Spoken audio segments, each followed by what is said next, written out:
हाँ बिल्कुल सही बात है कि स्थिति ख़राब है और हम लोगों की लोगों ने हमें वोट नहीं दिया और जनादेश का समर्थन करना मतलब समर्थन करना चाहिए। जो भी जनादेश आया है लोकतंत्र में, ये सबसे बड़ी चीज़ यही है। लोकतंत्र में जो भी फैसला हो उसको स्वीकार करना चाहिए। तो जनता के विश्वास पर हम लोग शायद खरे नहीं उतरे, इसलिए जनता ने वोट नहीं किया। 12.8% पर आकर के हम लोग रुक गए, यानी 10% वोट हमारा अपना जो वोट है वो भी हमारा कैडर वोट चला गया।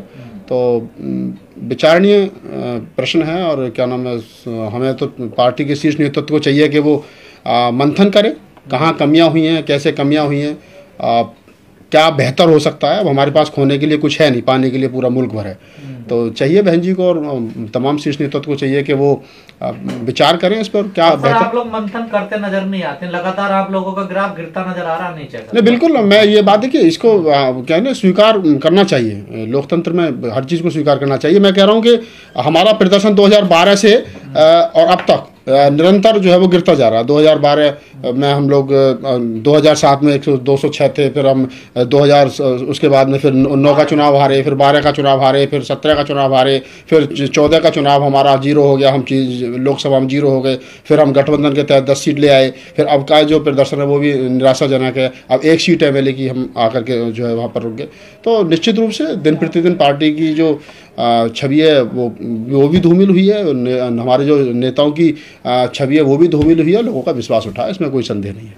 जिम्मेदार कौन है इसका सब पर? अब देखिए, जिम्मेदार तो शीर्ष नेतृत्व है, क्योंकि उन्हीं के हाथ में सब कुछ है। बहन जी है, सतीश मिश्रा साहब हैं, और जो बड़े नेता हैं, चाहे मुनकाद अली है, चाहे शमसुद्दीन रायन है, चाहे और अशोक सिद्धार्थ हैं, चाहे और रामजी गौतम हैं, चाहे और मतलब कई लोगों के नाम लिए जा सकते हैं जो लोग जिनकी ड्यूटी लगा रखी थी बहन जी ने, और जो सही माने में टिकट वितरण कर रहे थे। कोऑर्डिनेटर मुख्य जो ये मंडल कोऑर्डिनेटर होते हैं, जिनको जो प्रत्याशी लेकर के जाते हैं, इनकी मैं समझता हूँ कि बहुत बड़ी जिम्मेदारी रही है। क्योंकि मैंने कई सीटों का ऐसा सर्वे किया है, कल से और तक मैं देख रहा हूँ कि जो हम जीतने वाली सीट थे और वो हम प्रत्याशी जो है वो कई डिमांडों के चलते अच्छा प्रत्याशी नहीं को टिकट नहीं दे पाए, जिसके कारण हम सीटें हार गए। ये तो कहा जा रहा बहन जी ने खुद इस बार टिकट वितरण किया। बहन जी ने टिकट वितरण किया, लेकिन बहन जी तक जो उस प्रत्याशी को ले जा रहा है वो तो कोऑर्डिनेटर है ना, जो मंडल कोऑर्डिनेटर जो लगा रखे हैं। जैसे पश्चिम में शमसुद्दीन रायन और राजकुमार गौतम जो है वो दोनों लगा रखे थे, तो प्रदीप जाटव उनके साथ लग रहे थे। पैसों की बात करते नजर आ रहे थे ना।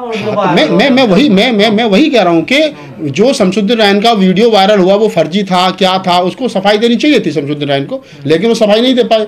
और पार्टी की तरफ से कोई मतलब ऐसी कोई स्टेटमेंट नहीं आई उस पर। ऊपर से उसको बीजेपी ने और सपा ने ज़्यादातर मुसलमानों में उस वीडियो को जो वायरल किया, तो मुस्लिम वोट तो हमें मतलब 1% भी नहीं मिला। ब्राह्मण वोट पे हमने दाब खेला, वो हमें नहीं मिला।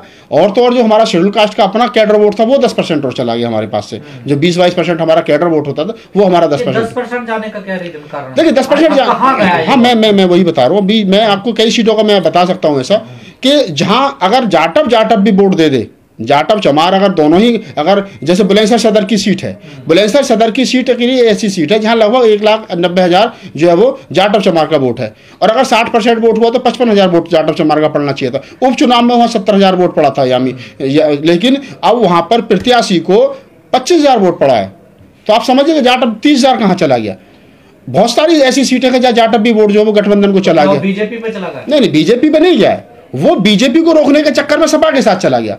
उसको दिमाग में पश्चिमी उत्तर प्रदेश में और खास तौर से पूरे उत्तर प्रदेश में कुछ ऐसे संगठन हैं, कुछ ऐसे एक्टिविस्ट लोग हैं जो समाज में कैडर का काम करते हैं, समाज में कोई संगठन बना रखे, संगठन के माध्यम से फूले अम्बेडकर आंदोलन को चला रहे हैं। तो वो जो काम कर रहे थे, वो वोट जो तैयार होता था वो बसपा को मिलता था। बहन जी तो इसके उलट कह रही है कि समाजवादी की सरकार गुंडों की सरकार ना हो जाए, दलित वोट भी बीजेपी की तरफ चला गया। जो नॉन जाटव नॉन चमार है वो बीजेपी की तरफ चला गया।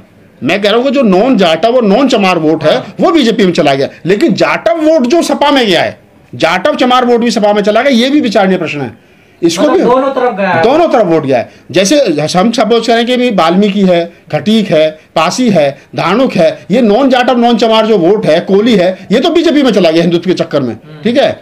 लेकिन जो जाटव वोट जो है, कैडराइज वोट जो था जाटव वोट, जैसे अखिलेश यादव ने कहा कि मेरी साइकिल के 2 पहिए में एक में लोहियाबाद और एक में अम्बेडकरबाद है, और अब उसने अखिलेश यादव ने कहा कि हम तो अम्बेडकरवादी हमारे साथ जुड़ गए तो अब तो हम सरकार बनाएंगे। तो जो मतलब एक तरीके से ज़्यादा पढ़ा लिखा जाट वोटर था और उनको लग रहा था कि नहीं मायावती तो निकल नहीं रही है, मायावती तो बीजेपी की वी टीम हो गई है, मायावती तो कहीं ना कहीं सतीश चंद्र मिश्रा को ज़्यादा हवा दे रखी है वगैरह वगैरह। तो वो वोट जो है वो उसके दिमाग में ये बात आ गई कि अगर बीजेपी को रोकना है तो सपा को वोट कर दो। तो वो जो 10% वोट हमारा है वो 10% वोट सपा को देखो ना, सपा को 31-31.5% वोट मिला है। लगता है कि ब्राह्मणों पे दाव खेलना चाहिए पार्टी को। देखिए ये पार्टी का शीर्ष नेतृत्व तो तय करेगा उनको किस पे दाव खेलना चाहिए किस पे नहीं खेलना चाहिए, लेकिन मेरा अपना मानना है कि हमको विचार करना पड़ेगा, हमको फूले अम्बेडकर आंदोलन पर लौटना पड़ेगा, हमको बहुजन कॉन्सेप्ट पर लौटना पड़ेगा। उसके साथ में जब हम अपना घर हमारा मजबूत होगा तो फिर दूसरा भी हमें वोट देगा, लेकिन हम अपना ही घर नहीं बचा पा रहे हैं। अपना ही वोट जो है हमारा शेड्यूल कास्ट का और मोस्ट बैकवर्ड जो वोट हमारा 22-23% होता था, 25% होता था, वो हम नहीं बचा पाए, तो फिर ब्राह्मण हमें वोट क्यों देगा? ऐसी स्थिति तो नई पार्टी बनी तब भी नहीं थी जो आज आपकी। नहीं, बिल्कुल मैं कह रहा हूं कि ये स्थिति चिंताजनक है, निराशाजनक है, लेकिन ये भी सच्चाई है कि अब यहां से कुछ नया करने की जरूरत है। अब बहन जी क्या नया करेंगी, किन लोगों को जिम्मेदारी देंगी? अभी जैसे अभी बहुत ज़्यादा विरोध भी हो रहा है कि बहन जी खुद अध्यक्ष, उनके भाई को उपाध्यक्ष बना दिया, भतीजे को कोऑर्डिनेटर बना दिया।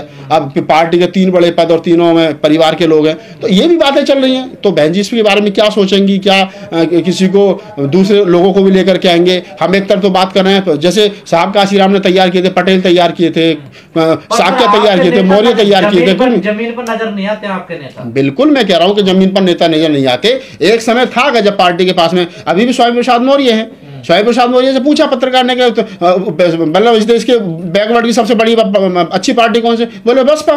तो सब लोग जानते हैं कि जो बसपा का कॉन्सेप्ट था वो क्लियर था, वो SC ST OBC की राजनीति करते थे, लेकिन वो कहीं ना कहीं उसमें डेंट लगा, और डेंट लगा तो जो मोस्ट बैकवर्ड साहब काशीराम ने तैयार किए थे, सैनी, साक्य, कुशवाहा, मौर्य, पटेल, निषाद, ये जो लोग थे।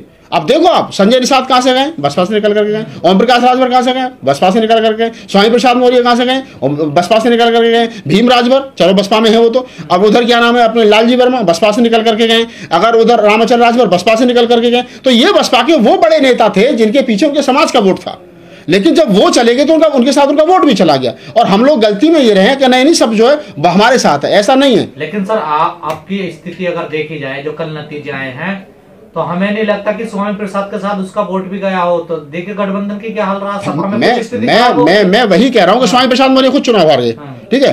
तो मैं एक स्वामी प्रसाद मौर्य की बात नहीं कर रहा हूँ, मैं कह रहा हूँ कि जब ये लोग पार्टी में बसपा में तमाम थे और ये लोग निकल गए तो हमने वो जगह भरी नहीं। अगर ओम प्रकाश राजभर गए तो ओम प्रकाश राजभर की जगह कोई दूसरे हमने नहीं लेकर के आए। अगर रामचंद्र राजभर गए तो कौन राजभर हमारे पास में नहीं था? हमारा प्रदेश अध्यक्ष भीम राजभर है, लेकिन भीम राजभर को कितने लोग जानते हैं बताओ मुझे? भीम राजभर अपनी सीट खुद नहीं बचा पाए। तो हमको जो नेता हमको छोड़ करके, या तो हम नेता तैयार कर लें उसकी जगह, उस जगह को भरने के लिए नेता छोड़ करके हमें जाते रहे, या हमने गलत उनको निकाल दिया गया। और जब तक हम उनकी जगह दूसरे लोगों को नहीं लाएंगे तब तक बात बनने वाली नहीं है। फूले अम्बेडकरी आंदोलन है और ये फूले अम्बेडकरी आंदोलन अपने ही तरीके से चलेगा, इसके साथ ज्यादा घोलमोल करो नहीं चल पाएगा। तो दलितों के लिए भी BSP ऑप्शन है, फिर दूसरा ऑप्शन ढूंढ लेना चाहिए। नहीं, अब कुछ लोगों ने अखिलेश यादव को अपना नेता मान लिया है, जैसे जो चले गए पश्चिमी उत्तर प्रदेश में बहुत सारे नाम बता सकता हूँ। अखिलेश यादव के साथ चले गए, जयंत चौधरी के साथ चले गए, क्या नहीं साहब वही हमारा नेता है और हम तो क्या नाम है वो भी बहुजन की बात कर रहा है, तो कोई ज्यादा फर्क नहीं है। तो कुछ लोग चले गए, क्या वो लोग वापस आएंगे? क्या हम लोगों बहुजनों की बात तो बीजेपी भी कर रही है, तो बीजेपी से भी बीजेपी में मैं बता रहा हूँ ना कि जो कैडराइज आदमी है, जो फूले अम्बेडकरी आंदोलन को समझता है, जिसको मालूम है कि बाबा साहब डॉक्टर अम्बेडकर ने क्यों कहा था, मान्यवर साहब काशीराम ने क्यों कहा था कि एक नागनाथ है एक सांपनाथ है। उसके बाद में मान्यवर साहब काशीराम ने उनको क्या नाम है मुलायम सिंह यादव को पार्टी बनवाई, फिर उनके साथ गठबंधन किया, फिर सरकार बनाई। बहुत सारी बातें हो सकती हैं, लेकिन सच्चाई की बात यही है कि हमको अपने जो हमारा मेन फोकस है SC ST OBC माइनॉरिटी, जो 6743 जातियों को मिलाकर के बहुजन समाज जिसको हम कहते हैं, उन पर हमें काम करना पड़ेगा। ये मान्यवर साहब ने बहुजन समाज पार्टी बनाई थी, मतलब बहुजनों की पार्टी बनाई थी, बहन जी ने उसको सर्वजन कर दिया और मीडिया ने उसको चमारजन कर दिया। अब ये चमारों की पार्टी रह गई, केवल चमार भी है नहीं प्रॉपर। तो ब्राह्मणों की पार्टी, ब्राह्मण कहाँ है? ब्राह्मण तो सतीश चंद्र मिश्रा जी ने वोट कहाँ दिया? ब्राह्मण एक ब्राह्मण बताओ तो वोट पड़ा हो? ब्राह्मणों को तो वोट नहीं मिला। अगर ब्राह्मणों को वोट मिलता तो स्थिति अच्छी होती। हमारा तो अपना वोटर भाग गया ब्राह्मण को लाने के चक्कर में, ब्राह्मण को अपने साथ जोड़ने के चक्कर में हमारा अपना वोटर भाग गया। तो जितनी मेहनत हमने, जैसे मैंने कहा ना कि मैं माननीय सतीश चंद्र मिश्रा जी का सम्मान करता हूँ, पार्टी के बड़े नेता हैं, लेकिन हमको ये भी मालूम होना चाहिए, ये भी पता होना चाहिए कि सतीश चंद्र मिश्रा जी ने मेहनत की, लेकिन जितनी मेहनत सतीश चंद्र मिश्रा जी ने की, क्या उतनी मेहनत किसी दूसरे नेता ने की? क्या मुस्लिम नेता हमारे पास में 3-3 है? मुनकाद अली है, नौशाद अली है, शमसुद्दीन राय है। क्या उन्होंने एक भी जनसभा जाकर के मुस्लिम बस्तियों में की?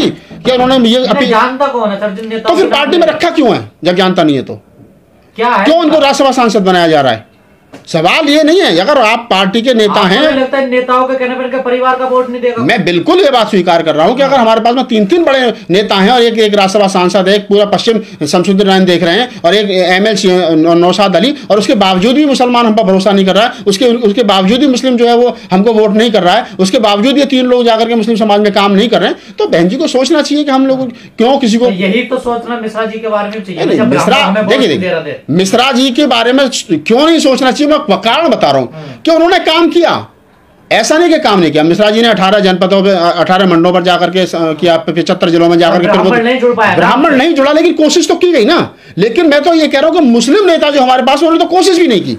ब्राह्मण सम्मेलन के नाम पर वहां दलित इकट्ठे हो रहे थे। बिल्कुल ये सच्चाई है। हमें भी मालूम है कि जब गाजियाबाद में ब्राह्मण सम्मेलन हो रहा था तो वहां 5 ब्राह्मण ऐसे ढूंढ करके नहीं मिल पा रहे थे जो अगली पंक्ति में बैठ जाएं।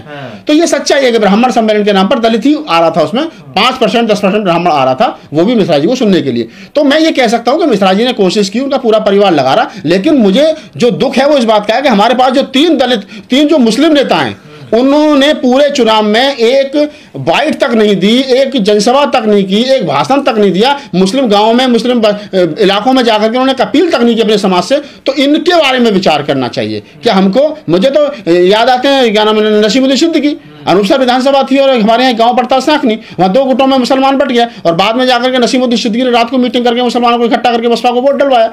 हम देखते थे कि बहन जी की रैलियों में। नहीं, वैसे बहन जी चाहती क्या पार्टी को आगे बढ़ाना या फिर यहीं समाप्त करना चाहती है, इसे खत्म कर दिया जाए? नहीं, पार्टी देखिए, पार्टी विचारधारा है, वो एक दिन में ना तो खत्म होती है और ना एक दिन में बनती है। साहब काशीराम ने 70 से काम शुरू किया था, 84 में पार्टी बनाई, 15 साल के बाद में। 15 साल लोगों, मान्यवर साहब कहते थे कि राजनीति चले ना चले, एमएलए एमपी बने ना बने, सरकार बने ना बने, लेकिन सामाजिक परिवर्तन का काम जो वो होते रहना चाहिए। हमने सामाजिक परिवर्तन का काम बंद कर दिया। हम लोग ये कह तो रहे कि हमारा कैडर वोटर, हम लोग कैडर दे कहां रहे हैं?